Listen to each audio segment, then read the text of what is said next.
క్రీస్తు శకం 1906 ఫిబ్రవరి 4న జర్మనీలో డైట్రిచ్ బోన్హోఫర్ జన్మించాడు. ఆయన ఒక గొప్ప దేవుని సేవకుడు. ఆయన తండ్రి కార్ల్ బోన్హోఫర్ జర్మనీలో ప్రముఖ సైకాలజిస్ట్ మరియు ప్రొఫెసర్. గౌరవనీయమైన కుటుంబం భక్తి క్రమశిక్షణలతో నిలిచి ఉండేది. చిన్నప్పటి నుంచి నైతిక విలువలు నేర్చుకున్నాడు. 1914లో మొదటి ప్రపంచ యుద్ధం ప్రారంభమైంది. యుద్ధ పరిస్థితులు ఆయన మనస్సులో ఆత్మీయ ఆసక్తిని పెంచాయి.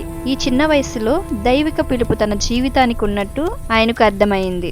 1928-29 కాలంలో డైట్రిచ్ ధర్మశాస్త్రంలో ఉన్నత చదువులు పూర్తి చేశాడు. చదువులు పూర్తయ్యాక పాస్టర్గా నియమితుడయ్యాడు. దేవుని వాక్యాన్ని ప్రచారం చేయడంలో పాల్గొన్నాడు. అమెరికాలో కూడా ఆయన కొంతకాలం బైబిల్ స్టడీ నేర్చుకున్నాడు. అక్కడ ఆత్మీయ జీవితంపై కొత్త ఆలోచనలు పొందాడు. 1933లో హిట్లర్ అధికారంలోనికి రావడంతో జర్మనీ రాజకీయంగా మారిపోయింది. నాజీలు చర్చిలో జోక్యం చేసుకుంటూ క్రైస్తవ సిద్ధాంతాలు మార్చాలని ప్రయత్నించారు. బోన్హోఫర్ ఈ మార్పులన్నిటినీ దేవుని వైపు బలంగా నిలబడుతూ ఎదిరించాడు. హిట్లర్ ప్రభావం నుంచి క్రైస్తవ సంఘాన్ని కాపాడేందుకు కన్ఫెషింగ్ చర్చ్ ఉద్యమంలో భాగమయ్యాడు. శిష్యత్వం, బాధ్యత, నిజాయితీ, ధర్మస్థితిపై ఆయన బోధనలు ప్రభావశీలమయ్యాయి. నాజీల వైషమ్యం నుంచి యూదులను రక్షించేందుకు రహస్యంగా సహాయం చేశాడు. ఆయన జీవితం ప్రార్థన, ధర్మం, న్యాయం, ప్రేమలకు నిదర్శనంగా ఉండేది. 1940ల కాలంలో పరిస్థితులు మరింత కఠినమయ్యాయి. నాజీలు ఆయనను గమనించడం మొదలుపెట్టారు. హిట్లర్ను అడ్డుకోవడానికి జర్మన్ రెసిస్టెన్స్తో కలిసి పనిచేశాడు. క్రీస్తు కోసం ధైర్యంగా నిలబడాలని, నిజమైన సంఘం సత్యమై ఉండాలని బోధించాడు. చర్చి రాజకీయాల మీద కాకుండా దేవుని రాజ్యం మీద నిలబడాలని పిలుపునిచ్చాడు.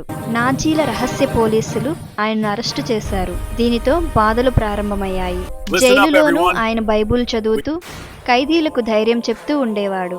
జైలులో నుంచి ఆయన రాసిన లేఖలు చాలా ప్రసిద్ధి పొంది ఆత్మీయత నింపాయి. ప్రతికూల పరిస్థితిలో కూడా దేవుని వైపునే నిలబడాలని చెప్పాడు.